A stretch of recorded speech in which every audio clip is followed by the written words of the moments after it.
Aquesta xerrada jo la plantejo com una mena de calaixera. Això és una calaixera. Hi ha una sèrie de calaixos on jo penso situar ordenadament tot el tema del bullying. M'agradarà fer bàsicament farem 6 passos. Un primer pas serà un punt de partida per situar-nos. Un segon pas, parlarem d'estratègies de prevenció del bullying. Un tercer pas, parlarem d'estratègies d'actuació. Què hem de fer quan resulta que el bullying s'ha produït dins del nostre centre? Un altre pas, el pas número 4, parlarem de violències silenciades. Aquelles violències que sovint són invisibles i precisament perquè són invisibles són extraordinàriament perilloses. Finalment, faré una mena de síntesi que diré 4 idees per reescriure o per aprofundir amb el nostre pla de convivència i un cop que hagin fet això, jo m'obriré a contestar tot tipus de preguntes i també us diré que a la mateixa pàgina web on esteu veient aquest vídeo trobareu, quan acabi aquesta classe, trobareu alguns recursos gratuïts. Per exemple, trobareu uns vídeos perquè els veieu amb el vostre alumnat de prevenció del bullying, però també trobareu, jo crec que això també és important, un codi de descompte per si voleu fer algun dels cursos de Prisma durant aquest mes, el mes que ve. Per tant, aquesta és l'estructura. Punt de partida, prevenció, actuació, violències silenciades, síntesis i preguntes. Ja veieu, aquests són tots els passos que nosaltres tenim previstos, així que estic encantat. Anem al punt de partida, si us sembla bé. Punt de partida. Nosaltres ara parlem de bullying. Bé, una idea clara. La infància és una etapa edulcorada. Quan mirem enrere ens sembla que ser un infant és preciós, però quan jo recordo la meva infantesa, recordo que no era tan bonica com m'expliquen. N'hi havia dies en què jo no em volia aixecar del llit, n'hi havia dies que jo no volia anar al col·le, n'hi havia dies en què jo no entenia el que estava passant. Ho dic perquè no caiguem en una visió de la infantesa edulcorada. Jo crec que com a adults tenim molts recursos per enfrontar-nos a les dificultats i als reptes de la vida, però molts infants no tenen aquests recursos i no hem de mirar, no hem de creure que la infància és l'època més feliç de la teva vida. Home, dependrà de la infància que has tingut i el que visquis a continuació.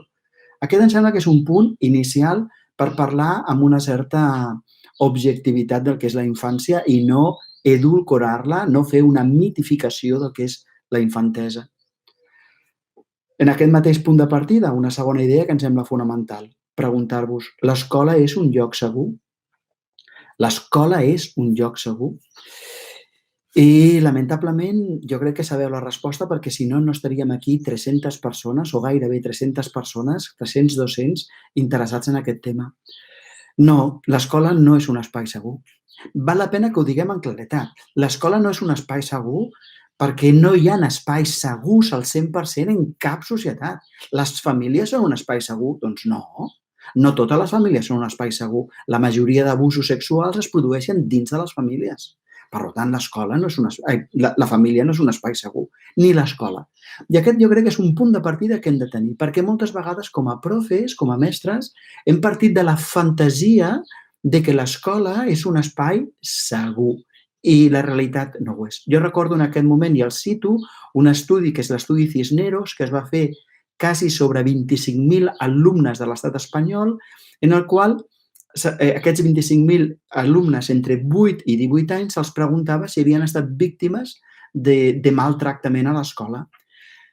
El 21% de les noies va dir que sí i el 24% dels nois va dir que sí.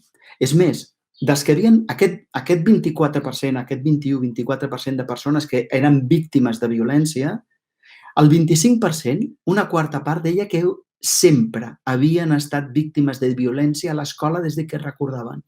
Un altre 22 parlava que des de feia setmanes eren víctimes. Un 28 parlava que des del principi de curs i un 25 parlava que des de feia mesos. Què estem dient? Estem dient que en realitat la violència existeix, una violència sistèmica, però és que és normal. Els infants, els adolescents, els joves arriben a les escoles i no saben llegir, no saben sumar, no saben multiplicar. Nosaltres això ho veiem normal. També és normal que no se sàpiguen relacionar. També és normal que molts infants utilitzin la violència per relacionar-se. I això significa que nosaltres els hem de donar eines, per això parlem de pla antibullying, perquè ells aprenguin, igual que aprenen matemàtiques, que aprenen socials, que aprenen naturals, que aprenen anglès, han d'aprendre a relacionar-se. De fet, aquest alumnat que citava a l'estudi Cisneros, que aquest 21-24% de persones que eren víctimes de violència de forma sistemàtica, més de la meitat tindran problemes que es denominen d'estrès posttraumàtic, és a dir, tindran problemes psicològics greus. De fet, els problemes fonamentals no són problemes, sí, són problemes fonamentals. El problema físic, que a mi algú em foti una cleca, és un problema, i estic d'acord. Però la cleca es curarà, el cop es curarà. El problema, sobretot, són els costos que nosaltres tenim, els costos psicològics que els nens i les nenes que són víctimes viuran a continuació.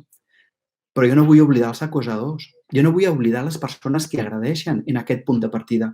Mireu, 36 de cada 100 alumnes reconeixien que eren acosadors, que eren agressors esporàdics. 36%. I un 3% reconeixia en aquest estudi Cisneros que ells o elles agredien sistemàticament, de forma habitual. De fet, les persones que agredeixen tendeixen a agredir sobretot amb els cursos més baixos. Per exemple, quan un té 7 o 8 anys, té 4 vegades més de que l'agredeixin que a batxillerat. Ho dic per trencar un mite, perquè sembla que el mite és que el perill és quan més grans són. No, no, no, no, no, no. Als 7-8 anys estan constituint una identitat, estan fent qui sóc jo. I aquesta construcció de nosaltres, sovint, això es veu a tercer de primària, per exemple, és molt habitual que es faci en contra d'algú. Perquè si recordeu la frase, contra Franco es vivia millor. Doncs contra algú de la classe ens permet fer una identitat i sense voler normalitzem un procés d'agressió. El 65% de l'alumnat que tendeix a ser agressor habitual, a secundària continua sent-ho. I a mi això em preocupa extraordinàriament i per això ho he posat en un punt de partida. Perquè hem de poder ajudar a les víctimes, estic d'acord. Però hem de poder ajudar a les persones que agredeixen. No pot ser que els nois i les noies, els nens i les nenes que no saben relacionar-se d'una altra manera, no els donem una oportunitat, no els donem un camí perquè ells, perquè elles també aprenguin a relacionar-se. Estic en aquest primer punt, que és aquest punt de partida, i parlava de que la infància no era una etapa edulcorada i ara he parlat sobre dades molt concretes que parlen de que l'escola no és un lloc segur. Molt bé, l'escola no és un lloc segur. Llavors nosaltres què hauríem de fer? Home, doncs nosaltres hauríem de fer, en la mida del possible, fer un triple acord. Un triple acord. I quan parlo d'un triple acord vull dir, 1, com a escola hem de fer un pacte com a docents, com a consell escolar, de que hem de sensibilitzar totes les persones del nostre centre, i aquest és el primer pas, sensibilitzar de que això existeix i de que al nostre centre, permetrem la violència zero. El fet de que jo no miri, el fet de que jo pensi que la meva escola és un espai segur, converteix el meu centre escolar en un espai especialment insegur, en un espai especialment perillós. Així que el primer pas és sensibilitzar. Hem de sensibilitzar el claustre, hem de sensibilitzar el monitoratge de menjador o totes les persones adultes, però també hem de sensibilitzar les famílies i hem de sensibilitzar l'alumnat. Aquesta és la primera. La segona idea fonamental en aquest punt que estem fent de punt de partida és que nosaltres hem d'abordar el tema com a mínim, des de 4 angles. Angle número 1, hem d'ajudar a les víctimes, claríssim.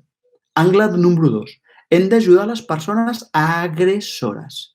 No pot ser que els infants i els adolescents que no se saben relacionar arribin a l'adultesa sense haver tingut un suport per aprendre a relacionar-se d'una forma diferent. Així que víctimes, un pla per ajudar-les. Persones agressores, un pla per ajudar-les. Però després ens calen encara 2 angles més com a mínim. Hem d'ajudar les persones que es creuen neutrals, és a dir, aquelles persones de la classe que diuen mira, jo sóc neutral, perquè en realitat jo no agradeixo a ningú, però jo ho veig, és que jo me n'adono. No, tu no ets neutral, tu formes part del problema, tu ets còmplice, perquè el teu silenci et fa còmplice. I aquesta idea l'han de veure els alumnes. Han de veure que tota aquella persona que permet una violència i calla, que veu una violència i calla, no és neutral, és còmplice. Així que tenim agressors, víctimes i la resta de la classe que han d'entendre que han de tenir un paper actiu. Però hi ha un quart angle que a mi em sembla fonamental i és les persones adultes, els mestres, les mestres, el monitoratge de menjador, les i els conserges, totes les persones adultes de l'escola, però també les famílies, les hem d'incorporar perquè sàpiguen que nosaltres, al nostre centre, hem decidit que hi hagi violència zero. És a dir, 1, sensibilitzar, 2, adonar-nos que hem d'abordar el tema des de 4 angles perquè inclogui a tothom i 3, llavors sí, llavors hem de fer aflorar els maltractes. Llavors sí, hem de començar a observar, però això us ho explicaré amb el punt següent, de forma que apareguin els llocs perillosos, les situacions perilloses. Per anar acabant aquest primer punt, que és un punt de partida, a mi m'agradaria explicar que nosaltres hem d'entendre que el bullying s'eternitza, el bullying es solidifica, el bullying es fa permanent als nostres centres escolars perquè hi ha una sèrie de fases que el fan emergir i que nosaltres no intervenim a temps. Com que nosaltres però no tenim cap culpa, els professors, això també s'ha de dir, no tenim cap culpa perquè no tenim cap formació. Vull dir que clar, molts de vosaltres serà de les primeres vegades que estareu sentint coses que jo estic dient. No us preocupeu que aquesta conferència estarà penjada i per tant la podreu sentir 1, 2, 3, 4 vegades les que calguin i la podreu compartir amb altres docents i amb qui calgui. Però a les escoles, això es multiplica i això es fa sòlid i això es fa un problema constant, bàsicament perquè hi ha 3 fases en el procés del bullying. Una primera fase en la que, com que hi ha alumnes que no tenen aprenentatge, no saben com relacionar-se, doncs uns es relacionen amb els altres amb violència, uns es relacionen amb els altres fent el buit, uns es relacionen amb els altres coaccionant o intimidant o agredint o excloent. Tot això són formes d'agressió, formes de bullying. Però ho fan perquè no tenen una altra alternativa, perquè és la forma com saben. Igual que els infants entren a l'escola sense saber llegir i escriure, també entren moltes vegades sense saber relacionar-nos. Molt bé, arribats aquí, el pas número 1, les fases en què es solidifica i es cronifica un bullying a l'escola és perquè primer, com que hi ha falta d'aprenentatge, doncs la gent actua malament. És lògic. Però els errors no són cap problema, el problema és que no es corregeixin. I aquest és el pas número 2. Quan l'escola no té present que qualsevol conflicte és una oportunitat per aprendre a relacionar-nos, no actuarà. I la inacció produirà una repetició. Clar, perquè si jo sumo malament però ningú no m'ho diu, jo creuré que sumo bé i sempre sumaré de la mateixa manera. Si jo em relaciono malament i ningú no actua, jo creuré que estic actuant bé i, per tant, la inacció de l'escola provocarà que jo repeteixi. I, en tercer pas, això fa que es produeix un procés de normalització de la violència a l'escola on hi ha uns que agredeixen, uns que són agredits i uns que ho miren però ells passaven per allà i no diran res. I aquest és el procés pel qual les fases per les quals passa un procés d'assetjament i en el qual hi ha com dir-ho, s'acaba cronificant a l'escola. Acabaré aquest punt de partida parlant de que en realitat, quan nosaltres fem esforços per abordar el bullying, no tots els docents els fem de la mateixa manera. Al marge de que hi ha docents que no estan sensibilitzats i per això jo deia que era fonamental plantejar-se una feina de sensibilització i firmar un acord amb tot el claustre i tota l'escola. Amb aquesta escola la violència serà zero, hi ha una permissivitat zero. Al marge d'això, fins i tot els profes que estan sensibilitzats poden abordar el problema des de 3 angles. El primer és legalista. Aplicar els càstigs. Hi ha una normativa i te l'aplico, hi ha una llei i te l'aplico. Aquesta és una visió. És una visió que està bé, però no transforma la persona perquè no se centra en l'aprenentatge que les persones han de fer per modificar la seva conducta. 2. Hi ha un altre enfoc, que si aquest era el legalista, hi ha un altre enfoc que és el moralista. El moralista és dir-te, home, ja està bé, fixa-t'hi, però no te n'adones, vinga, va, doneu-vos les mans, perdona, li dones les mans, li dones un petó i tot arreglat.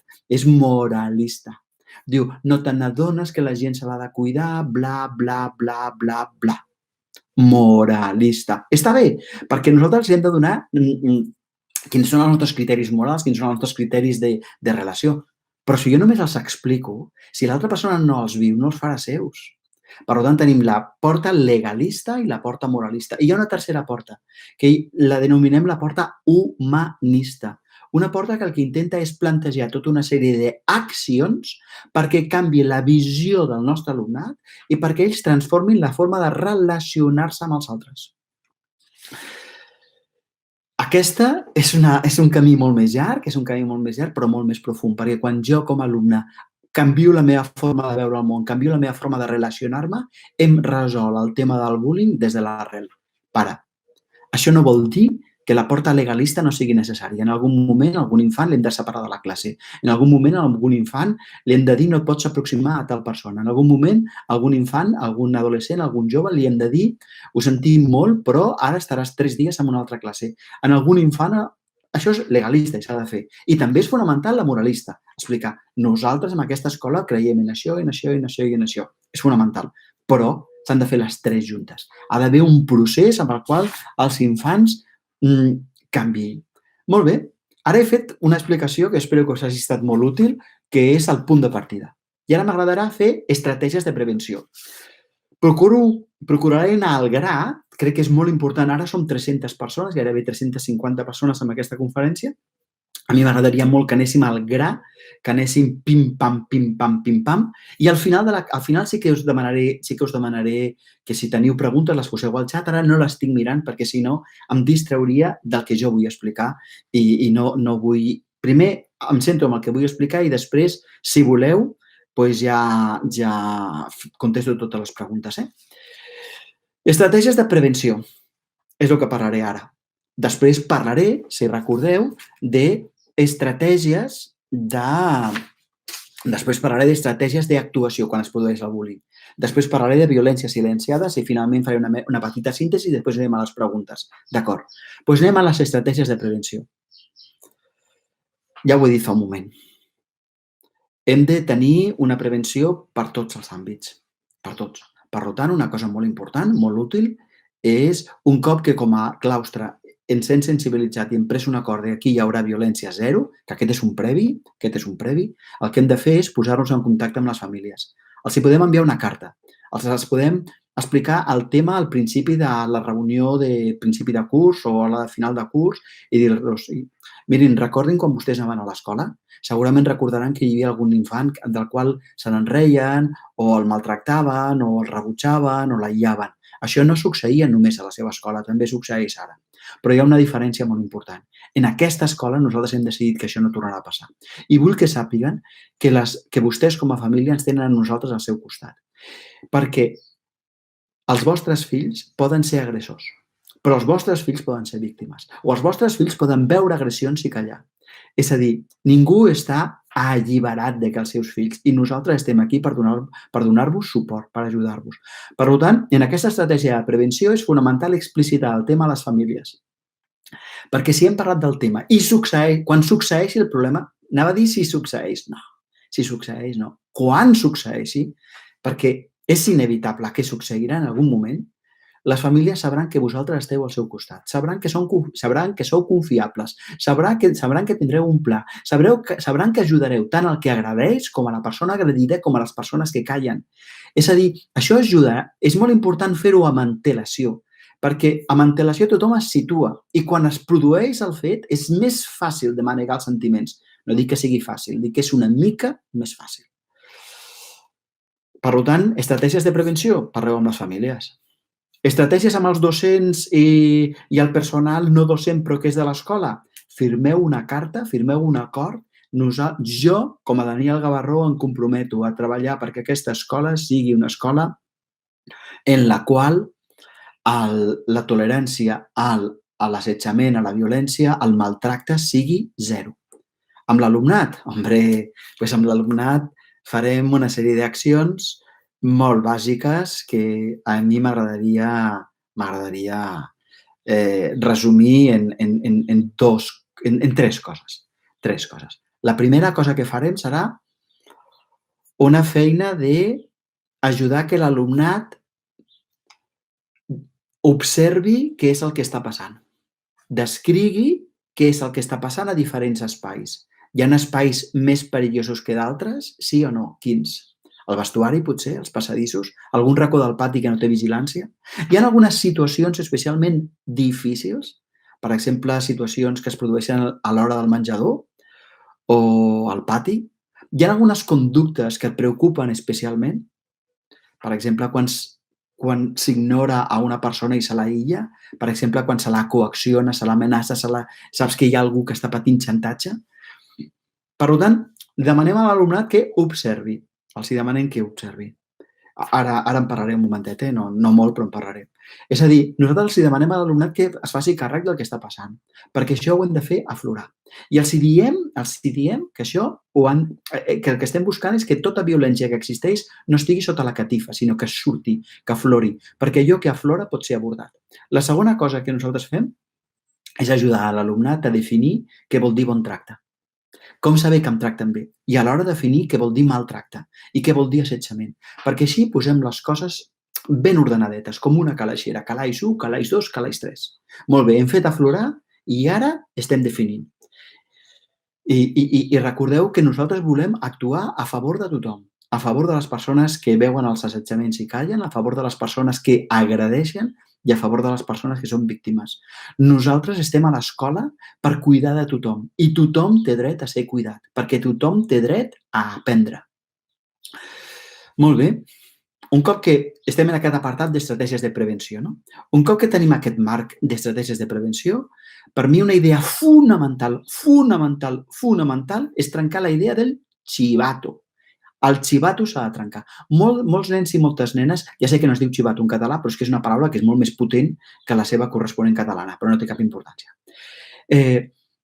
Resulta que molts infants callen perquè creuen que si parlen seran xivatos. Callen perquè creuen que si parlen estaran trencant un secret i és quelcom que no s'ha de fer. I aquí aquesta idea s'ha de trencar. És a dir, totes les persones que vegin una violència han de ser capaces d'explicar que aquesta violència s'està produint perquè han d'entendre que nosaltres som un equip, nosaltres som una xarxa, nosaltres ens cuidem entre nosaltres i han d'entendre en quin moment un secret es pot trencar i en quin moment quan el trenques ets un xivato. Per això hi ha un vídeo, al final, amb aquesta mateixa pàgina web, veureu que hi ha un link a tota una col·lecció de vídeos útils, hi ha un vídeo molt interessant que és quan s'ha de trencar un secret. També hi ha un altre, per exemple, molt interessant de prevenció d'abusos sexuals. Hi ha molts vídeos interessants que us deixarem aquí en obert gratuïtament amb un link perquè els pugueu veure, però jo crido l'atenció sobre aquest dels secrets. Quan s'ha d'explicar un secret? Perquè l'alumnat ha de saber que un secret s'ha de trencar en tres ocasions. 1. Quan et diuen cap persona adulta ho pot saber. Això és un secret entre tu i jo.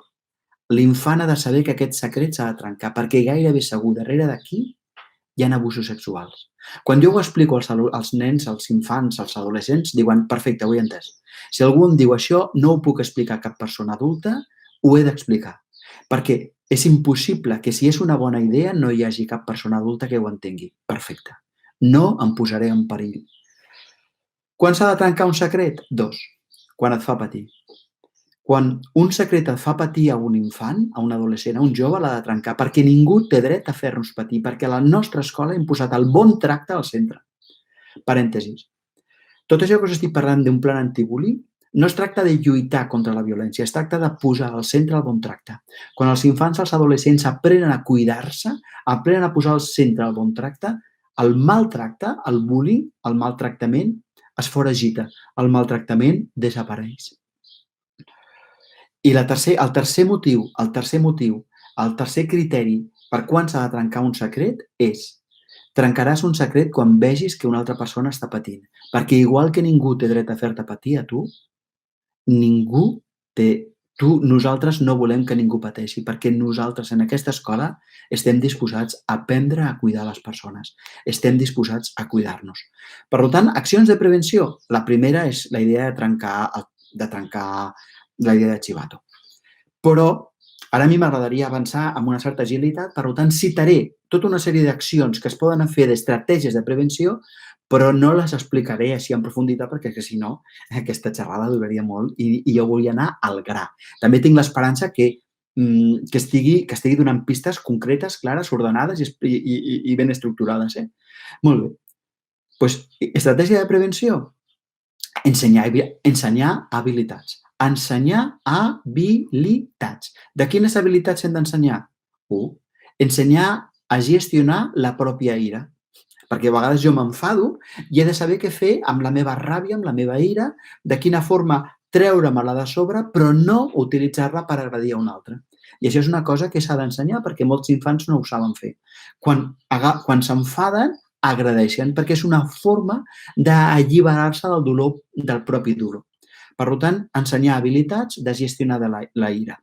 Però també ensenyar habilitats de com ser amics. Ja sé que sembla un absurd, però nosaltres hem d'explicar als infants de quina manera es cuiden els amics, perquè hi ha molts infants que no ho saben. Creuen que l'amistat és una història de que em segueixin, d'admiració, creuen que l'amistat és una cosa de que aviam qui té més seguidors, aviam qui... I no, l'amistat és una cosa de tendresa, és una història de compartir, és una història de preocupar-nos, d'ocupar-nos uns dels altres, de flexibilitat. I, per tant, quan ensenyem habilitats de què vol dir ser un amic o una amiga, doncs això és fantàstic. És que recordo una vegada una nena, aquella nena, jo era mestra de P5 en aquell moment, una nena pobra que l'havia mossegat una altra, però va ser bé, ja portaven uns dies que ella no canviava. I la nena plorava i deia, mira què m'ha fet el meu amic. I jo li vaig dir, carinyo, t'estàs equivocant. Diu, no, si me l'ha fet el tal. Diu, sí, però acabes de dir, me l'ha fet el meu amic, t'estàs equivocant. Llavors, amb tota la claretat del món, era un P5, tenia 5 anys, li vaig dir, en fulanito, tu vols que sigui el teu amic, però ell no vol ser-ho. Una persona que et mossega no és el teu amic. Tu no has d'anar a darrere de les persones que et mosseguen. Fins que no aprengui a deixar de mossegar, no podrà ser el teu amic. Més val que ho acceptis. Es va posar a plorar com una magdalena, però com a mínim va entendre el concepte. Ho dic perquè nosaltres hem de saber què vol dir ser amics, si no a vegades nosaltres tenim dependència de persones i això li diem amistat i no és. Una altra habilitat que hem de fer és fomentar, que hem d'ensenyar, és ensenyar habilitats que fomentin la empatia i que fomentin criteris de quines coses m'agraden, quines coses no m'agraden, quan he de dir no, quan he de dir prou i com he de dir no i com he de dir prou. Això és molt important. Després, per una altra banda, hem d'ensenyar a l'alumnat, tot això són estratègies de prevenció, a que no s'autoboicotegin. Nosaltres, les persones adultes, però també els infants, tenim un diàleg interior. Aquest diàleg interior sovint ens maltracta. A vegades penso que el pitjor enemic de la nostra vida som nosaltres. Som nosaltres perquè ens maltractem, perquè ens agredim, perquè ens diem coses, ens culpabilitzem. I hem d'ensenyar a l'alumnat a parlar-se interiorment. Problema. Molts de nosaltres que som profes no sabem com funciona aquest diàleg al nostre i no sabem com gestionar-lo. És a dir, nosaltres, sent persones adultes, moltes vegades som víctimes del nostre propi pensament. Mira, això no ho tenia previst perquè fins ahir no el vaig tenir acabat, però a la meva pàgina web, que és danielgavarró.cat, o hi ha o danielgavarro.com per un centre en català i per l'altre lloc centre en castellà, això no té importància. Hi ha un apartat que posa Telegavarró, que són una sèrie de programes que estic emetint ara que estem en procés de confinament, doncs hi ha un petit banner que posa que és un programa per entendre, un programa d'entrenament per entendre com nosaltres, com a persones, podem governar la nostra ment. Us ho dic per si en algun moment us interessa, que podeu anar allà, danielgavarro.cat, aneu a Telegavarro, veieu el programa aquest d'entrenament. Per què us ho dic? Perquè nosaltres hem de saber com funciona la nostra ment per ajudar el nostre alumnat a que sigui capaç de governar la seva. Si jo sóc un infant que em maltracto, tindré patiment. Si tinc patiment, tendiré a agredir els altres o tendiré a acceptar l'agressió dels altres amb molta més facilitat. I per tant, això ho hem de fer. Per una altra banda, per exemple, hem de fer accions de prevenció que ajudin a la persona que és acosadora a demanar ajuda. Persones que ajudin, per exemple, a través de metàfores, a través de contes, a través d'autoobservacions, a través de que vegin conductes alternatives i també ajudar-los a que puguin explicitar el seu propi patiment intern. Quan un infant pateix, és molt normal que agredeixi. I, finalment, en estratègies de prevenció, hem d'ajudar que tinguin tota la classe eines d'observació del que està passant i que entenguin que si callen són còmplices, que no són bona gent, que són còmplices. Doncs amb això a mi m'agrada, jo crec que hem acabat aquest segon bloc, que és un bloc d'estratègies de prevenció. Però no us feu il·lusions, perquè ara hem de fer les estratègies d'actuació. I per què us dic que no us feu il·lusions? Perquè encara que nosaltres fem una acció de prevenció, inevitablement, ojo el que estic dient, estic dient inevitablement. Inevitablement a les nostres escoles hi haurà violència en algun moment o altre. És inevitable. Igual que inevitablement els infants alguna vegada faran faltes ortogràfiques, igual que inevitablement alguna vegada els nostres infants tindran problemes socials, naturals, anglès, tindran problemes de relació, això és inevitable. Per tant, a mi m'agradaria dir-vos que un pla de prevenció no implica que després no hi hagi agressions. Aquest és un mite que s'ha de tenir, que s'ha de trencar. 2. La segona idea que em sembla fonamental és que un conflicte no és perjudicial, un conflicte no és dolent. Un conflicte és una oportunitat que nosaltres tenim per aprendre a relacionar-nos de forma positiva. Per tant, un cop que ens hem situat aquí, el dia que hi hagi un bullying a la vostra escola, per favor, no us agrediu, no us sentiu culpables. Al contrari, dieu, això és lògic que passa a totes les escoles, però per sort a la nostra escola tenim un pla de convivència, tenim un pla antibullying que aborda la totalitat, les víctimes, els agressors, els neutrals, les persones adultes que estem a l'escola i també les famílies. Per tant, ara l'abordarem. Quines estratègies d'actuació podríem fer? En tenim bastantes, no? A mi m'agrada molt recordar, per exemple, algunes metodologies, com per exemple el mètode PICAS. Jo hi confio molt en el mètode PICAS, és un sistema que quan hi ha actuacions em sembla fonamental. Jo l'explico ara molt resumidament, molt resumidament. Bàsicament es tracta que primer fem una entrevista individual a totes les persones implicades, a totes les persones de la classe. Són entrevistes individuals de 5-10 minuts.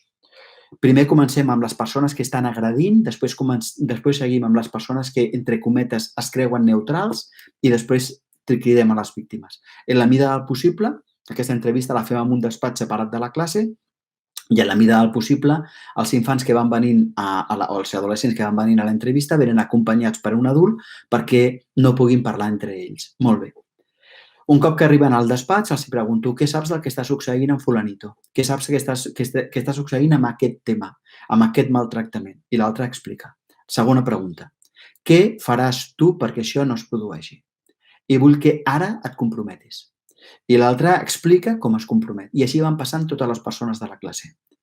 Un cop que hem fet aquest primer pas, que és el primer pas del mètode PICAS, que és dir, jo estic aquí, sé el que està passant i et demano que tu t'impliquis per resoldre-ho. Atenció, i quan ve la víctima, que també fem una entrevista amb la víctima, ell se n'adona o ella se n'adona que té el nostre suport i que nosaltres estem treballant perquè això es resolgui, un cop que hem fet la primera entrevista, què saps de i què faràs perquè no es produeixi, hi ha un acord individual en cada un dels infants o dels alumnes de la classe, llavors comença la segona fase. Segona fase. Si l'acord s'està complint, si tu veus que allò s'està complint, ja podrem passar a la tercera. Si no, continuarem demanant que l'acord es compleixi. És a dir, la segona fase és fer una entrevista de seguiment com està anant l'acord. Parèntesis. A part del que t'expliquen, és lògic que tu també estiguis observant. Tercera fase. Un cop que els acords s'estan complint i gràcies als acords s'estan complint, tothom està fent coses perquè això no es produeixi i això s'està deixant de produir, llavors, però no abans, ho reitero, no abans, fem una reunió grupal. Primer, possiblement sense la víctima. Ens adonem de com hem canviat la situació i què és el que nosaltres com a grup ens estem comprometent perquè no reaparegui. I després, amb les persones que han estat víctimes, s'incorporen a la reunió i explicitem els acords que hem arribat.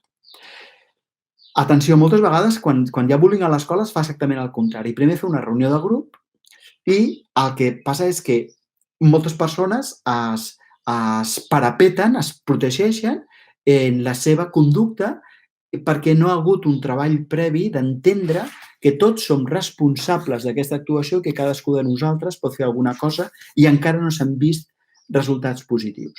Per això a mi el mètode de piques m'agrada extraordinàriament, però m'agradarà molt continuar amb algunes estratègies d'actuació que a mi em semblen fonamentals i em semblen bàsiques. Per exemple, amb les persones agressores.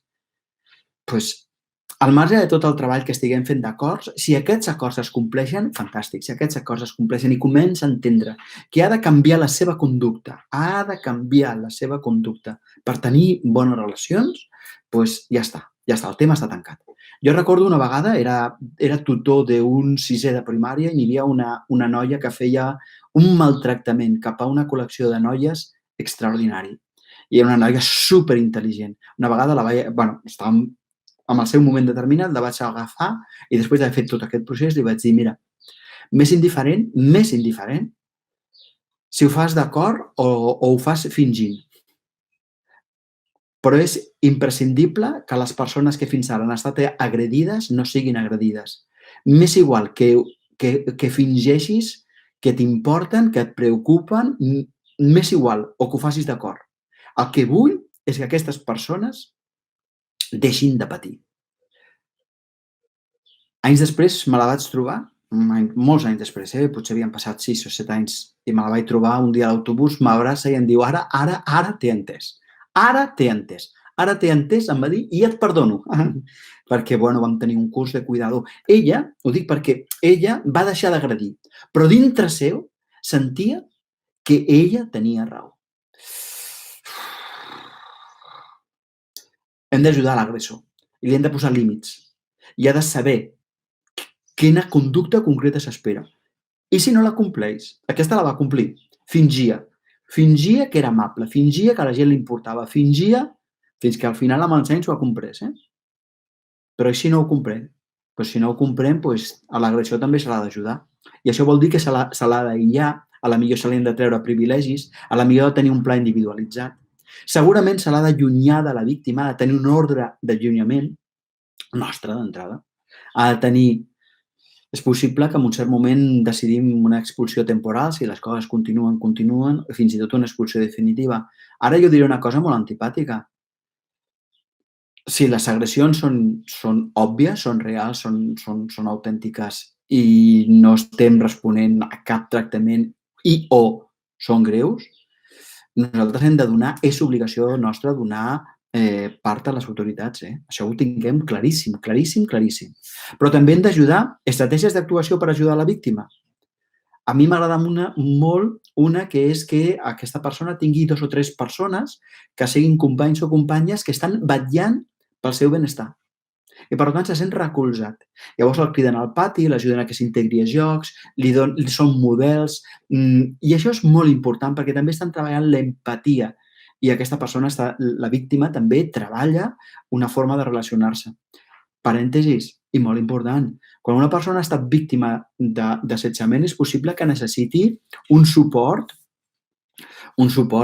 psicològic. Per tant, no dubteu a derivar a un servei psicològic que puguin definir si aquesta persona té o no un estrès posttraumàtic. per tractar-lo i resoldre'l.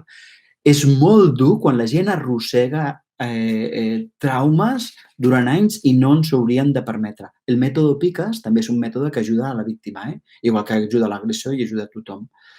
No m'allargo molt més aquí, però sí que diria que hem parlat de víctima, hem parlat d'agressor, parlaria de grup. Amb el grup nosaltres hauríem de fer bàsicament dues coses. Quan ja s'ha produït, l'agressió, és treballar la empatia i entendre que el trencament del silenci és fonamental. Per això aquest vídeo que us he recomanat abans dels secrets és bestial. Algunes vegades que en altres escoles que l'han vist els adolescents, els infants, de cop i volta comencen a parlar i expliquen. Jo no m'atrevia a dir-ho perquè pensava que si no seria un xivato, però ara que he entès que aquest secret s'ha de trencar, vull que sàpigues que a fulanito fa mesos o fa anys que li estan amagant les coses, que li trenquen la cartera, que se li pixen a sobre, que el maltracten al vestuari. Per tant, aquesta idea d'empatia i trencar el silenci és fonamental amb el grup. Molt bé, nosaltres hem fet tota una col·lecció de passos que jo crec que són importants. Hem fet el punt de partida, hem fet les estratègies d'actuació i ara em tocaria fer les estratègies, les violències silenciades. De violències silenciades parlarem molt poqueta estona perquè ja fa estona que estic parlant i m'agradaran a les preguntes en 5 o 10 minuts. Però deixeu-me que digui una frase que per mi és fonamental i espero que sigui molt útil per tots vosaltres. No és una frase meva, és d'un filòsof i ara l'explicaré. És d'un filòsof francès que es diu Didier Eribon. Didier Eribon diu una cosa que és... diu una cosa que és: el silenci és la base de la injúria. El silenci és la base de la culpa. Què està dient Didier Eribon? Didier Eribon diu que quan nosaltres callem davant de situacions de violència, la víctima s'autoculpa. El silenci és la base de la culpa. Quan jo no explicito discriminacions, les persones discriminades s'autoagredeixen. Quan jo no explicito agressions, les persones agredides s'autoculpen. És a dir, existeix un procés de que la víctima s'autoculpabilitza degut al silenci. El silenci és la base de la injúria. El silenci és la base de la culpa. Per què ho dic? Ho dic perquè moltes vegades nosaltres no explicitem el que està passant. I no em refereixo a violència física, em refereixo a violència simbòlica. Em refereixo a violència que l'escola, l'institut, exerceix inconscientment, però de forma real, contra el seu alumnat. Violència contra l'alumnat gitano, perquè mai utilitzem la paraula gitano i l'infant que és gitano pensa que la paraula gitano és un insult. Per tant, aquest silenci el fa sentir-se discriminat, diferent.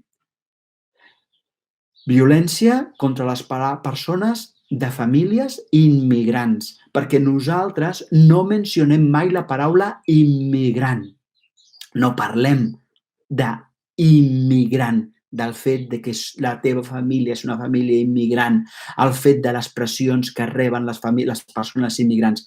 Però a la ràdio, a la tele, al diari, escolten, veuen, llegeixen que els immigrants són un problema en aquesta societat, que els immigrants, que primer els de casa i després els de fora, que hem de fer un mur perquè els immigrants estiguin fora, que els immigrants estan detinguts a Grècia en camps de concentració, no els diuen de concentració, però sí sembla, perquè resulta que són un perill. I ells saben que estan parlant de mi i ningú diu res.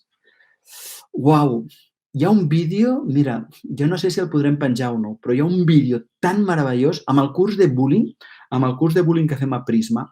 És un vídeo de 3 minuts que el van fer al Ripollès després de que uns nois de Ripoll fessin un atemptat a les Rambles perquè van voler explicar de quina forma molts joves, molts nois i noies que tenen famílies, que són nascuts de famílies immigrants, senten que no poden ser catalans. No poden ser catalans perquè tenen un color de pell diferent, perquè tenen una religió diferent, perquè tenen una família amb un origen diferent i nosaltres callem. El nostre silenci els fa culpables. Ja miraré de recuperar aquest vídeo, és molt, molt, molt, molt bo. Però hi ha altres violències. La violència, per exemple, que s'exerceix cap a les noies. Quan?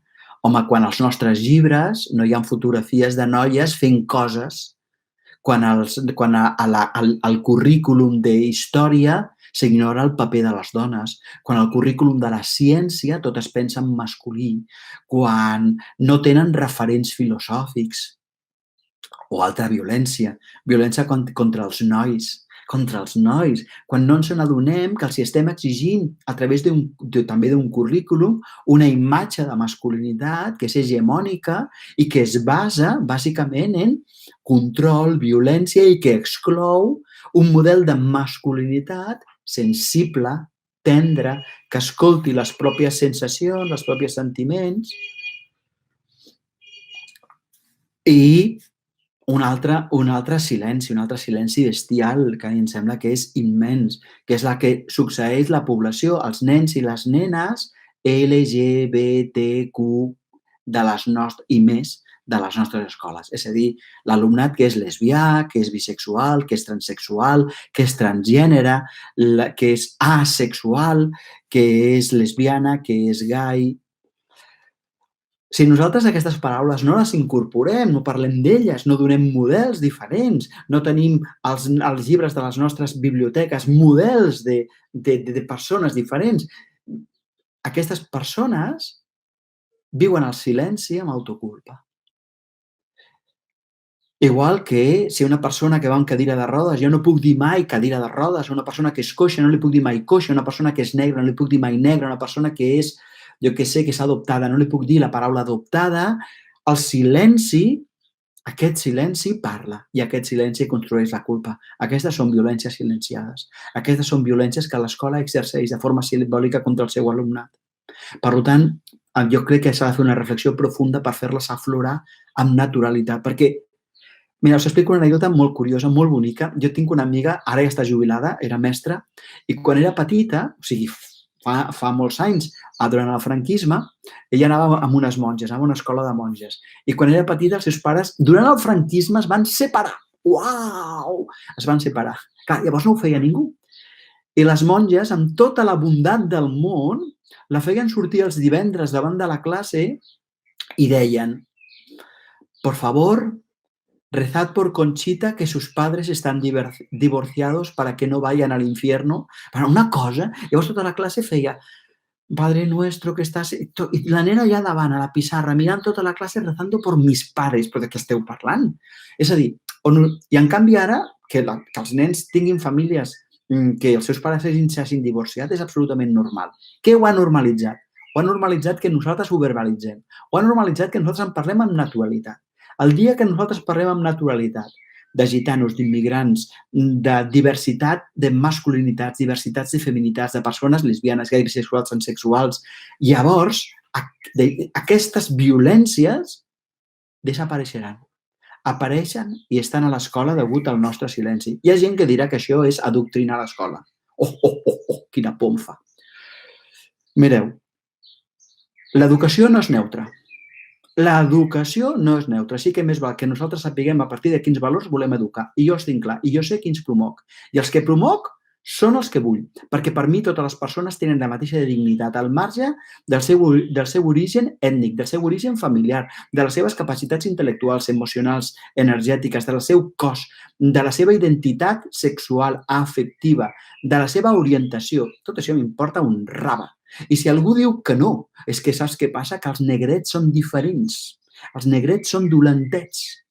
Però jo els diré, mira, puja aquí dalt i balla. I em diran, els estàs adoctrinant perquè els hi parles d'igualtat. I diré, sí, ho tinc claríssim. Dit això, m'agradaria acabar amb aquest bloc de violències silenciades. M'agradaria acabar. He parlat d'un punt de partida, després he parlat d'estratègies de prevenció, he parlat d'estratègies d'actuació i ara he parlat de violències silenciades. I ara em tocaria 4 idees per reescriure el plan de convivència. 4 idees. Jo tinc l'esperança que això que jo he parlat hagi estat una calaixera.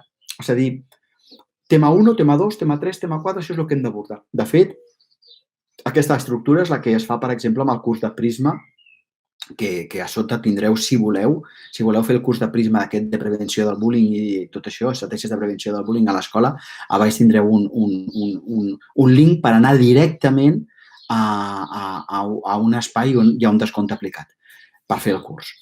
Però jo crec que això us haurà estat molt útil, molt útil. Igualment, a mi m'agradaria fer una mena de resum. Què hem de fer nosaltres? Sobretot, què hem de fer si nosaltres som responsables del centre? Què hem de fer si som de l'equip directiu, si som responsables pedagògics o si som mestres de claustre, què hem de demanar que el nostre equip directiu, que els nostres responsables facin? Primer, una concreció. Quina és la realitat del nostre centre? On estem? Parèntesis. No visqueu en la fantasia de que al vostre institut o a la vostra escola no hi ha violència, perquè n'hi ha a tots. Així que, amb més o menor grau, hi ha anys molt més d'usos, altres molt menys pacífics, no importa, però hi és. Per tant, concreció, on som?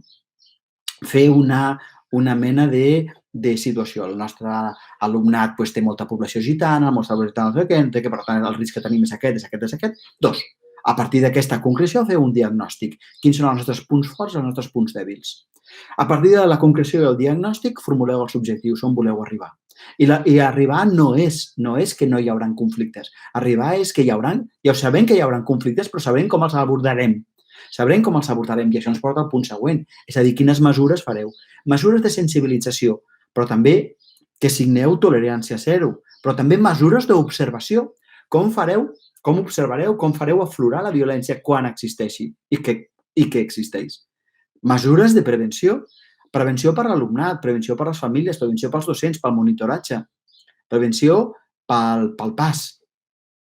I llistat d'accions. Per exemple, llistat d'accions de prevenció per l'alumnat. Per aquells que són neutrals, entre cometes, que en realitat són còmplices, per aquells que són víctimes, per aquells que són... Ja està. Després, mesures d'actuació. Quines mesures d'actuació fareu per les víctimes, pels acosadors, per la classe, pels docents i per les famílies? Hi ha escoles que callen quan resulta que tenen un problema. Per favor, no calleu. El vostre silenci parla. El vostre silenci és el pitjor. El millor és que les famílies sàpiguen que vosaltres no tolerareu la violència i que teniu un pla i que el seguireu i que, per tant, poden estar a la mar de tranquils. Molt bé. Després d'aquestes mesures d'actuació vindrien violències silenciades. Quines violències silenciades existeixen al vostre institut i com les fareu aflorar. Ja està. Detecció, prevenció i actuació d'aquestes violències silenciades. I, finalment, dues coses més. Indicadors. Com sabreu que aneu bé? Quins indicadors avaluatius? I, últim, ara he tirat el full aquí a l'animal, veus? I, últim, faríem una temporalització. Què farem ara? Què farem el mes que ve? Què farem el següent? Què farem el següent? No tingueu pressa. Camineu. Pas a pas. Arribareu. Que triguem un any, triguem un any. Que en triguem dos, en triguem dos. Ja està. Nosaltres ens posem aquí i pas a pas. Ara sí que serà el moment de que jo ja callo. Ja he fet aquí espero que hagi estat molt útil, però jo callo i escoltaré totes les vostres preguntes, intentaré resoldre-les. Hem estat gairebé 350 persones en aquesta conferència, en aquesta formació. Jo us ho agraeixo moltíssim, això parla molt bé de vosaltres. També us demano, com que estarà aquí, a Prisma, a prisma.cat el tindreu i segur, jo us demano, per favor, que si us ha semblat interessant, demaneu als vostres companys de col·le que mira, escolta, mira, que l'han penjat al vídeo tal i qual.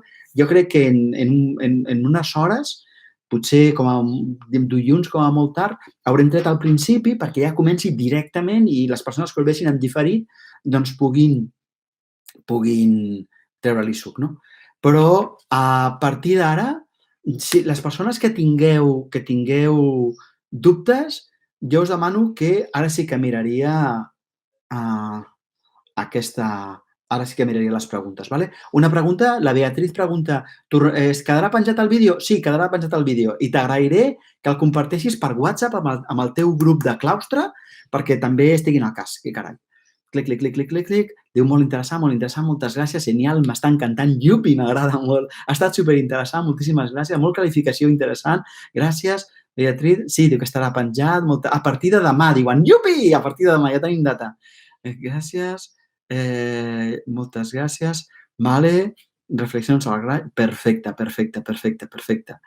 Igualment, si vosaltres teniu, jo què sé, teniu algun dubte, jo ara estic aquí uns segons, Jo estaré aquí el rato que calgui, també us ho he de dir. Ara vosaltres ja us anireu desconnectant a poquet, però si teniu preguntes, per favor, poseu-les, I diu que sí, que ha estat una gran eina, moltes gràcies, interessant, moltíssimes gràcies. Diu, què fem quan els pares de l'agressor no reconeixen que el seu fill ho és? Molt interessant. Quan els pares de l'agressor no reconeixen que el seu fill ho és, saps de què parla? Parla de que nosaltres segurament no hem fet un treball previ en el que diem a totes les famílies és possible que el vostre fill sigui agressor, és possible que sigui còmplice, és a dir, que estigui callat, sàpiga i no parli, i és possible que sigui víctima. I el que faríem serà això i això i això. Com que no estan previnguts, s'ho prenen com una agressió personal. El que em val la pena de dir-los és, mireu, no estem posant en dubte el vostre paper de pares i mares. Això no vol dir que sigueu una mala família, això li pot passar a qualsevol, i a més és cert, jo ho he vist, famílies meravelloses que els seus fills són, en fi, que deixen bastant que desitjar. Però bueno, són coses que hem d'anar aprenent i per tant ja ho aprendran. Molt bé. Llavors els hem de dir, mireu, la forma que nosaltres ajudarem al vostre fill és aquesta i aquesta. I aquí a vegades és dur perquè la forma d'ajudar al fill també inclou denunciar.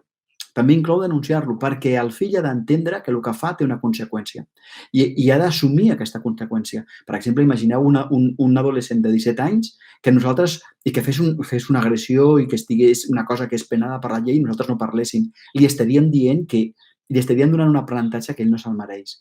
Per mi és molt important que les famílies vegin, els pares i les mares vegin que ells no són una mala família. I això és... I la gent em pregunta si conec el programa Aquí Prou Bullying. No el conec en profunditat, el conec una mica, però jo crec que és molt interessant, però no el conec en profunditat, per tant no puc parlar. Com podem treballar el tema de l'agressió amb els nens i nenes quan ells a casa veuen agressions i per tant ho normalitzen? Doncs molt senzill. Jo ho diferenciaria. Diria, mireu, a casa la gent, a vegades hi ha famílies que es criden, i a vegades hi ha famílies que no sé què, i hi ha famílies que no. Vosaltres heu de pensar com us agradarà ser. Vull que penseu qui voleu ser vosaltres.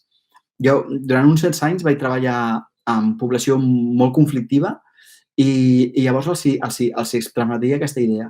Mireu, a casa vostra poden passar coses. Això no té cap importància. El que té importància és el que vosaltres decidiu que fareu ara, que esteu fent amb vosaltres i que feu amb els altres.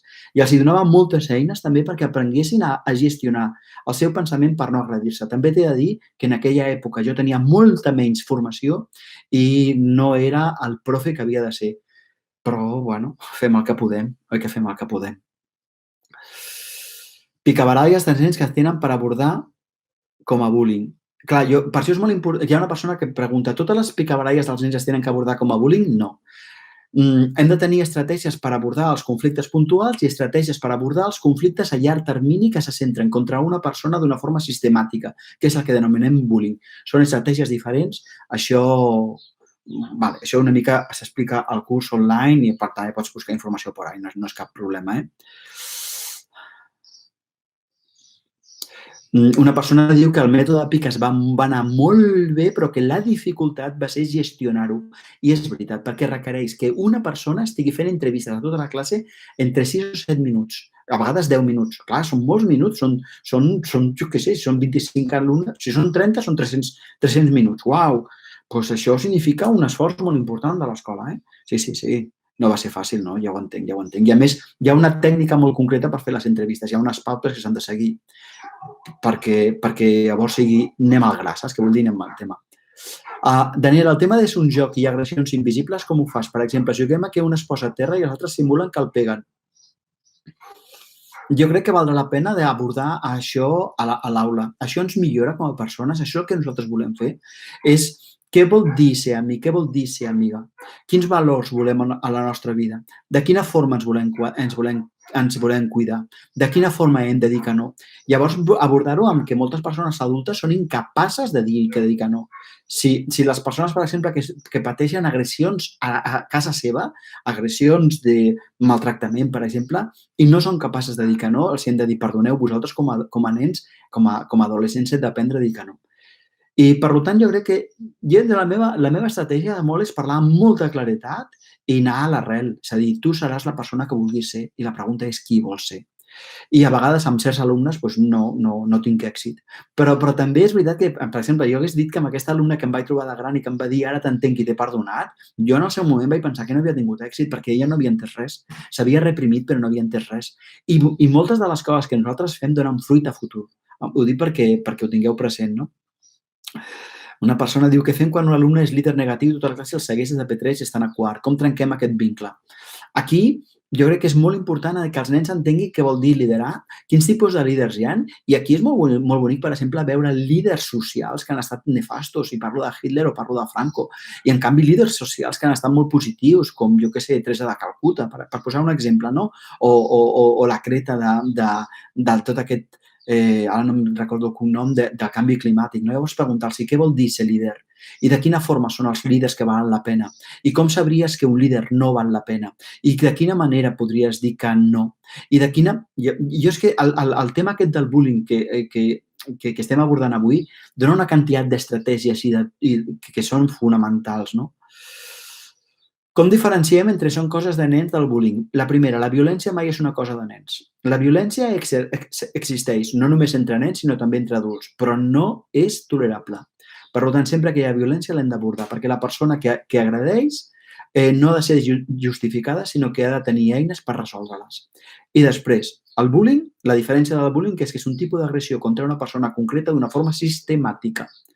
Ara, quan nosaltres posem el bon tracte al centre de la nostra escola, el bullying es redueix extraordinàriament, però també els maltractes puntuals. Ho dic perquè, encara que avui estigui parlant de bullying, jo crec que val molt la pena de parlar d'això, no? Una persona diu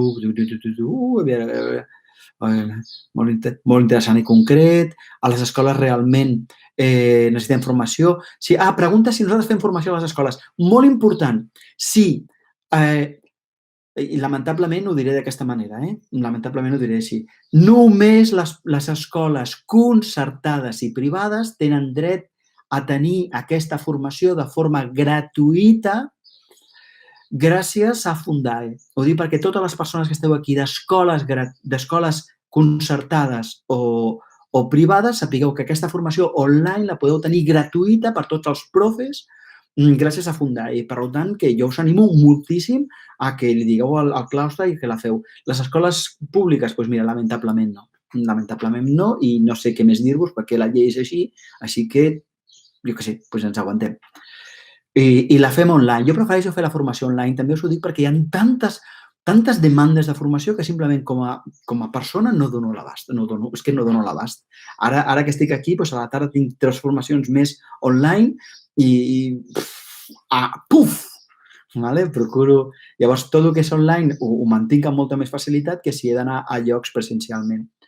Però també faig coses presencials.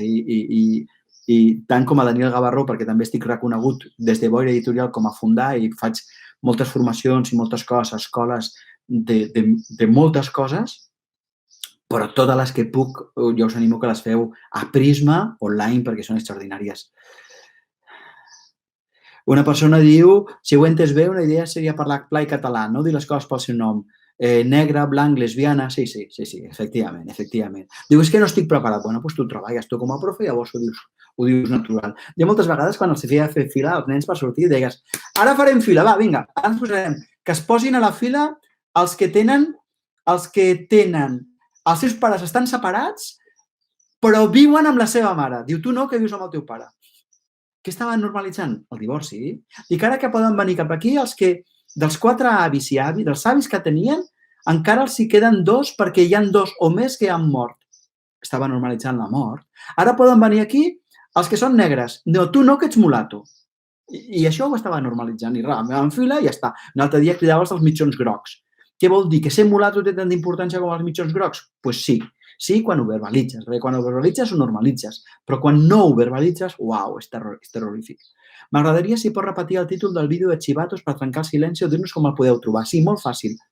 Aquí a Prisma, això ho esteu veient en una pàgina web de Prisma. Doncs aquí, on estarà aquest mateix vídeo, a sota hi haurà una col·lecció de recursos. Fareu el clic i anireu a Boira Editorial I a Boira Editorial, també podeu anar a boiraeditorial.com, és molt fàcil, boiraeditorial.com, i hi ha recursos per a profes. Hi ha una quantitat de recursos per a profes bestials. Jo crec que us tornareu lelos, us encantaran. Vale? I el títol del vídeo és Quan s'ha de trencar un secret. De quina manera podem treballar amb l'etapa 0-6? Aquesta és una etapa, sobretot la 0-3, en la qual és molt important verbalitzar. És molt important dir realment, et poses nerviós, ja no sé què, per això has picat la pala. Mira, saps què podries fer? Ara anem a buscar una altra pala. Però verbalitzar. Verbalitzar el que han fet, verbalitzar el que senten, verbalitzar el que poden fer. Perquè puguin tenir models. Això en el 0-3, que és molt important perquè ells estan buscant formes d'expressar el que estan sentint. I de 3 a 6 és molt important que fem tota una sèrie de feines bàsicament, jo diria que siguin feines d'autopercepció corporal, autopercepció dels propis sentiments, i això els porti a imaginar-se com es deu sentir ell, com es deu sentir ella, com et sentiries si. Llavors ho farem molt a partir de contes, d'obres de teatre, què et passaria si, i com podríem actuar si.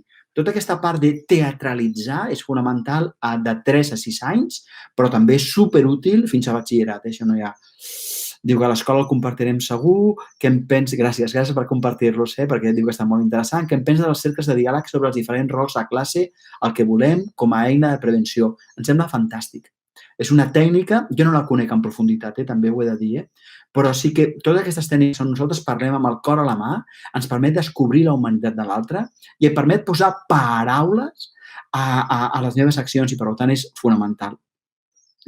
Pel que veig, és treballar molt l'assertivitat però la empatia. I també els recursos i les habilitats socials per poder relacionar-me, sí senyora. Pregunta, que m'he saltat, que gusto, quantes preguntes. Jo em quedaré aquí fins que sigui, vosaltres aneu marxant sense cap problema. El tema sobre què hem de fer, aviam, si és que... és que m'he saltat la pregunta, com que hi ha tantes, aviam... Aquí estem. Per fer un sociograma, podem fer un sociograma? Per suposat que sí, superútil, llavors veus com s'estan estructurant, superútil. Com actuar amb adolescents que fa anys que agradeixen a companys i han normalitzat la seva manera de relacionar-se? Mira, Ricard, jo faria sistemàticament el que he proposat. Primer, aflorar la violència, després definir-la, després decidir què vol dir bon tracte, després donar recursos perquè aprenguin a donar bon tracte, perquè aprenguin a tractar-se bé, però també actuar amb les persones que exerceixen maltracte. Jo t'animaria molt a agafar el curs de Prisma, a fer-lo. Mira, tant de bo siguis d'una escola concertada i llavors per fundar i el puguis tenir gratis, i si no, mira, si no, aprofita el codi que hi ha a sota. Saps què passa? Perquè jo faria pas a pas i seria sistemàtic. Parèntesis. Ricard, no em culparia perquè aquests processos són llargs i possiblement des que el comencis fins que comenci a donar fruits passin mesos, no importa, estàs fent el que correspon.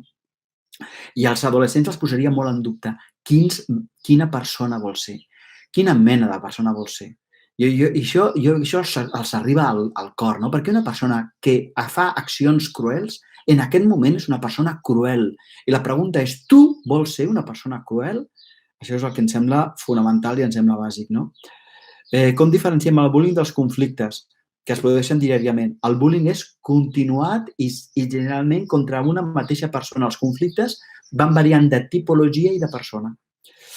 Què hem de fer si el nostre fill normalitza estar aïllat? Parlar amb l'escola i donar-los aquestes eines perquè ells ho puguin aplicar. Perquè, lamentablement, si el teu fill està en una altra escola, la feina només la poden fer en aquella escola. Si en aquella escola neguen el conflicte, tenim un problema.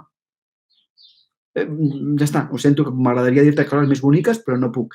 Igual com si nosaltres a la nostra escola diem, no, aquí no passa res, tot és estupendo, neguem el conflicte, llavors queden solidificats, queden cristal·litzats cap allà. On podem veure que has comentat de no callar el que veus, aquest dels secrets? El veureu aquí mateix, a prisma.cat, veureu que on estigui aquest vídeo en diferit, també a sota estaran els links. Què fas quan els alumnes no veuen com a agressió el que estan fent? Home, per això hi ha un procés previ que és definir què és agressió. Ignorar algú és agressió. Dir-li que no en un espai públic on estem jugant col·lectivament a algú perquè jo et decideixo excloure, això és agressió. Negar la paraula és agressió. Fer xantatge és agressió. Amenaçar és agressió. Per això hi ha tot un procés en el qual nosaltres fem, primer, durant el curs s'explica una miqueta més bé, però jo te l'explicaré de forma molt senzilla. Fem tota una llista de coses que no ens agraden. Pa, pa, pa, pa, pa. Després les posem en pòsits i les enganxem a la pissarra. Després les agrupem en categories. Un cop que les agrupem en categories, veiem què tenen en comú. Llavors, a partir d'aquí, busquem alternatives de conducta adequada. Però a partir d'aquí ja veiem aquelles conductes que ens fan patir. I encara que de tota una classe 20 no vegin una conducta, només que 1, 2, 3 o 4 la vegin, ja estarà el pòsit allà. I això fa que les fem aflorar. El tema sobre el que hem de reflexionar i treballar a nivell de claustre, per on comencem? Josefina, jo començaria per les dades que he començat dient.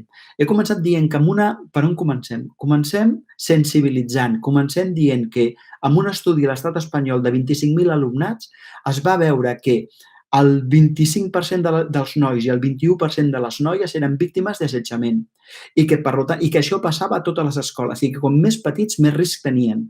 I totes aquelles dades que he dit, això és el fonamental. Llavors la pregunta és, nosaltres volem permetre que a la nostra escola hi hagi violència i callarem sobre ella o l'abordarem? I a partir d'aquí, patapumba. Vale? Una persona diu, el vídeo s'anomena quan s'ha de trencar un secret. Sí, perquè també està penjat al YouTube, és una cosa que està guai. Vale. És un tema sobre el que hem de reflexionar. Vale, sí. El vídeo de Chivato, una nena que sempre ha criticat els altres i ara se sent que li fan bullying perquè l'han deixat sola. Com abordar-ho? Jo abordaria aquí què vol dir ser amics i donaríem criteris, perquè a vegades ser amic també és dir-te, carinyo, tal com estàs parlant, jo no vull més enllà de l'amabilitat, de deixar-te la goma quan la necessitis, no vull moltes més coses amb tu fins que tu canvis la conducta.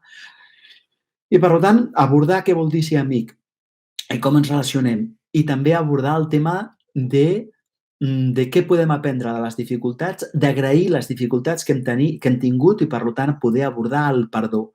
Però el perdó s'aborda, el perdó entre cometes, és que el perdó és tot un altre tema i no em podria entrar aquí, però el perdó s'aborda a partir del moment en què nosaltres hem fet alguna cosa, jo què sé, a partir del moment en què nosaltres hem vist el que estàvem fent i estem decidits a no fer-ho. Quins recursos tenim per treballar l'assertivitat? Jo et recomanaria molt que anessis a Google i preguntessis assertivitat. Veuràs que hi ha una tècnica que es diu, per exemple, el disratllat, una tècnica... Hi ha diverses tècniques i surten a internet, és que ara no m'atreviria a explicar-les perquè estaríem aquí mitja horeta amb aquestes tècniques i no la tenim, no? Com he constatat que tot i des de l'escola s'aborda les tres visions, la demanda de les famílies es queda molt en la part legalista. Cal més sí, cal que les famílies també tinguin aquesta visió que no és només legalista, sinó que també és de donar-los suport moralista, quins són els valors que nosaltres volem i que fundem aquesta escola, i donar-los suport perquè ells puguin fer una transformació, perquè puguin recolzar això que estem fent a l'escola de transformació del nostre alumnat i de les relacions també ho puguin fer. Tens tota la raó del món. Diu, aviam, com puc fer... Ai, que se m'ha saltat això. Quantes preguntes! Vosaltres aneu marxant, Jo les contesto totes, però quan us canseu marxeu. Tu t'esperes només estar la teva aquí. Ja he constatat aquesta. Una pregunta. Com ho fem per fer-los entendre que és només ser chivato i on comença una persona a ser còmplice? T'ajudarà molt el vídeo. Quan vegis el vídeo ho entendràs. Hi ha 3 normes per ser chivatos i comences a ser còmplice quan veus que una persona que li estan fent mal, tu no ho dius, llavors ets còmplice, perquè tu estàs permetent que a una persona li facin mal. Parèntesis, que això és el que passa socialment. Si us fixeu socialment, la gran majoria de la gent calla. Per què calla la gent? Perquè ens hem acostumat a que el dolor dels altres no és el nostre dolor. Home, fins aquí podem arribar. A l'estona del menjador hi ha un grup de nenes que sempre tenen conflictes entre elles i cada dia molesten o assetgen a una d'elles i realment pateixen molt quan passa el conflicte. Clar que pateixen. Per tant, aquí és molt important que tingueu que sigui un tema d'escola, perquè si no, a les escoles les parts de menjador són superperilloses. I per tant, aquestes eines han de ser tan explícites de com ens hem de relacionar que es pugui aplicar també al menjador. I diu, però la segueixen denominant enemigues, ho veuen tot normal, alguna d'elles m'atreviria a dir que ho fa amb maldat, que gaudeix veure amb el patiment de les altres. I sí, hi ha gent que gaudeix amb el patiment de les altres perquè els fa sentir poderoses. Però per això és tan important començar a treballar la empatia, no? L'empatia, perquè les persones que estan treballant se senten que la crueltat em fa sentir poderosa, però jo vull ser una persona cruel? Aquesta és una pregunta. Perquè, perdoneu, jo veig persones adultes que són cruels. Volem que siguin així? Jo crec que no. Com puc fer-les adonar que això no és cuidar l'amistat i que no s'ha d'actuar d'aquesta manera? Doncs fent criteris de què vol dir que ser amigues. Mira, Anna, ara estem aquí, la gent diu confinat, jo dic en retir, ¿vale? Jo estic en retir, jo no estic confinat, estic en retir. I això ja us ho explicaré en la xerrada que faig de cuidar-nos, de felicitat a l'aula, que serà molt bonica. Però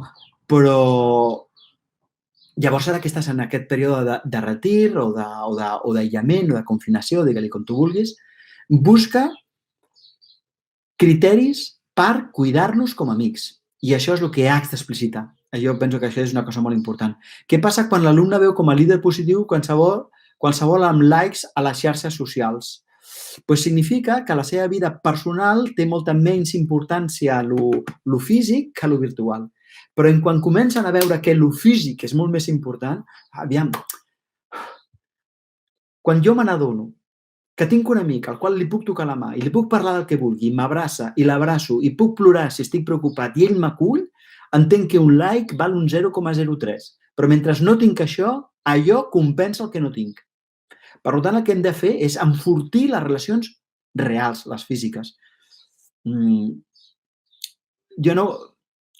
mira, la Carla pregunta com fer un sociograma, pregunta a Google. Com fer un sociograma en una classe? Centenars d'explicacions, les tindràs, seran molt fàcils, Saps d'associacions que treballin el tema? Sí, però ara no el recordo aquí al cap, m'heu de disculpar, però per internet en trobareu, En trobareu. Recursos per a 0,3, sobretot aquests són bàsics de verbalitzar. Verbalitzar. Com t'estàs sentint, què fas, mira, ara, veus, és millor que li diguis així, veus, li diem així, veus, ara que somriu, tu també ho pots fer, veus? Ara, que tu també somrius, ara també t'agrada. Vale? Es tracta d'aquesta història en la relació, modelar a partir del nostre d'això. Ui, que pregunta. Posava pregunta als treballadors de les escoles concertades com podem accedir a les formacions de Prisma gratuïtes. És que m'ha interessat aquesta xerrada, ets un crac. Sí, sóc un crac, perdó. Dos, però com podeu accedir a les formacions gratuïtes? Molt fàcil. Escriviu a Prisma. A prisma.cat hi ha un mail, escriviu i diu, escolta'm, som de concertada, com ho fem? Llavors us diran, mira, és molt fàcil, per Fundai, pam, pam, pam, pam, vamos.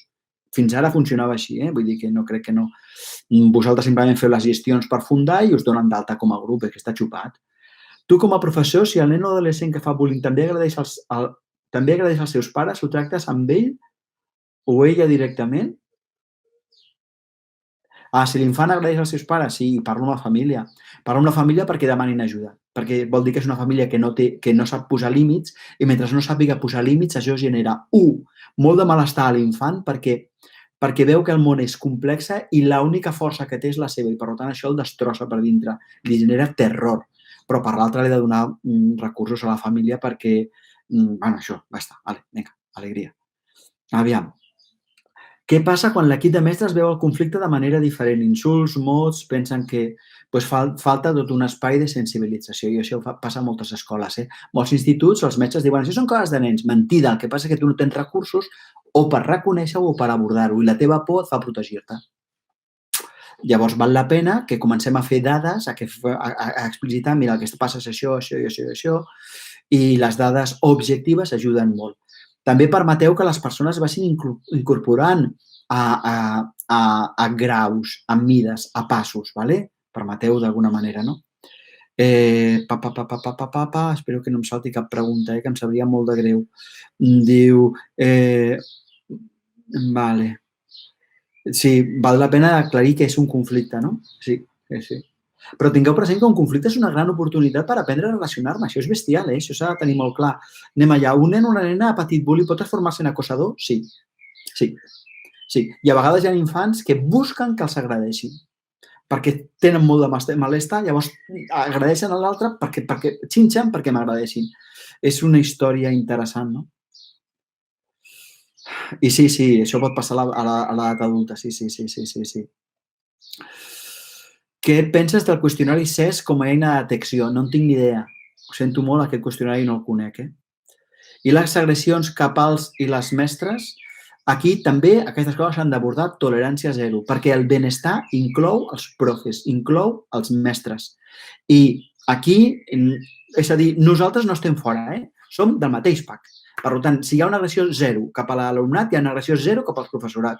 I aquí hi ha tota una sèrie de mesures, però és molt interessant veure que quan aquest tema l'abordem com a central, ens adonem que tots som persones i que, per tant, les agressions han de ser zero cap a totes les bandes, no? Bueno, doncs mira, ara ja no hi ha cap més pregunta, així que som 200 persones, o sigui, abans eren 350, 150 han marxat, cosa que comprem perfectament, i ara nosaltres marxarem. Us envio un petó molt gran, gaudiu molt.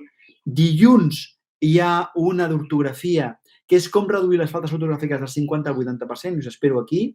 Dimarts, si no m'equivoco, aviam si les puc veure, que no falli. Dimarts és la de felicitat a l'aula, com cuidar-nos a nosaltres, i dimecres, màrqueting per a escoles. Gaudiu molt, que vagi super bé. Adéu, moltes gràcies a vosaltres pel vostre interès. Una super abraçada. Adéu.